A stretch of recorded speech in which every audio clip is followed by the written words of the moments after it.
Have a seat. My name is Justin Ransom. This is a post-observation coaching conversation with Mr. Mark Schofield, Algebra 1 collaborative teacher here at Mountain Brook High School. This is for mentoring IL 651 at the University of West Alabama. Mr. Schofield, appreciate you having me for today and allowing me the opportunity to observe you in class. What is one of the main objectives you are working towards today or yesterday in your lesson you were presenting? During our lesson, we were working through the standard, I have it right here, with Algebra 1 in the state of Alabama, standard 30.2. And that's knowledge of functions and estimating the rate of change from a graph using the slope formula. Okay. What are some things about the lessons or the objective you were trying to accomplish that you saw were successful?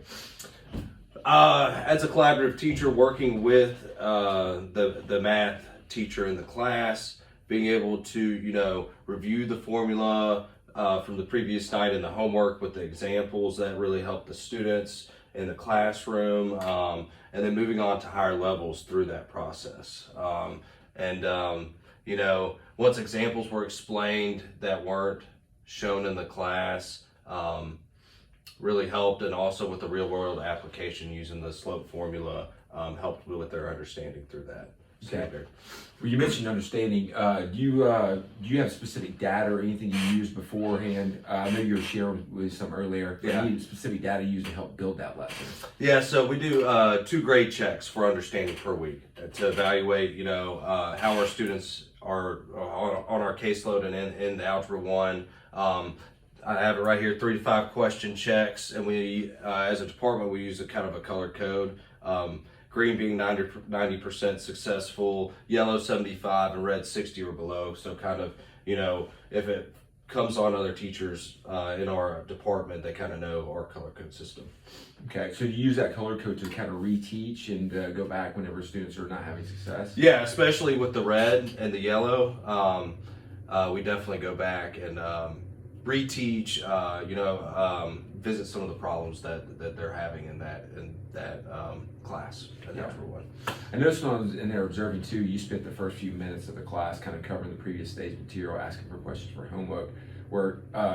Do you have enough time, like time management in your classroom, to make sure you can accomplish all your objectives moving forward and still being able to do that reteaching? Yeah, so my co-teacher that I work with in the classroom, we put that in the lesson plan for these students, and that allows me to reach for those yellow and those red, from our data there, and those checks and those 2 graded checks each week, to be able to do that. Yeah. To the checks. So, what is your approach to the students when they, use? I know you mentioned using the checks as kind of an assessment data point to see how they're understanding the material, but do you use those checks like? What do you do if the students are not meeting mastering the skill in those checks?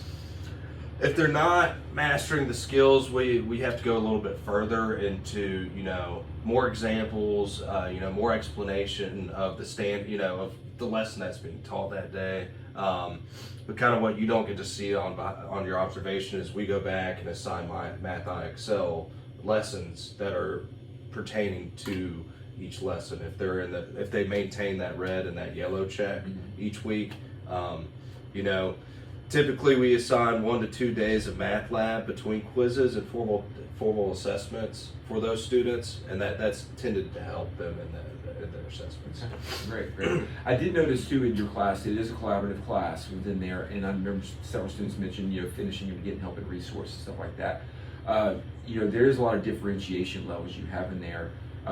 How do you see yourself moving forward with that for some of the students with IEPs, special needs, specially designed instruction, moving forward to meet those needs? Is it through the resource, or is it through Math Lab, or do y'all try to tackle it all in class? It's a little bit of both. We try to tackle it in class, but if they need extra help with their collaborative teacher, I highly recommend that to the students, because they're just another resource to help with homework problems, that in turn helps them in their tests. If they get the homework and needing reteaching maybe from somebody else, a different style might help, but yeah, I don't know if that answers your question, but yeah. Well, from your observation and following up, I think you have a great plan moving forward, and I'd be more than happy to help you, whether it's time management, find a way to reteach, coming up with develop strategies, moving forward in your class to meet the needs of all the students individually.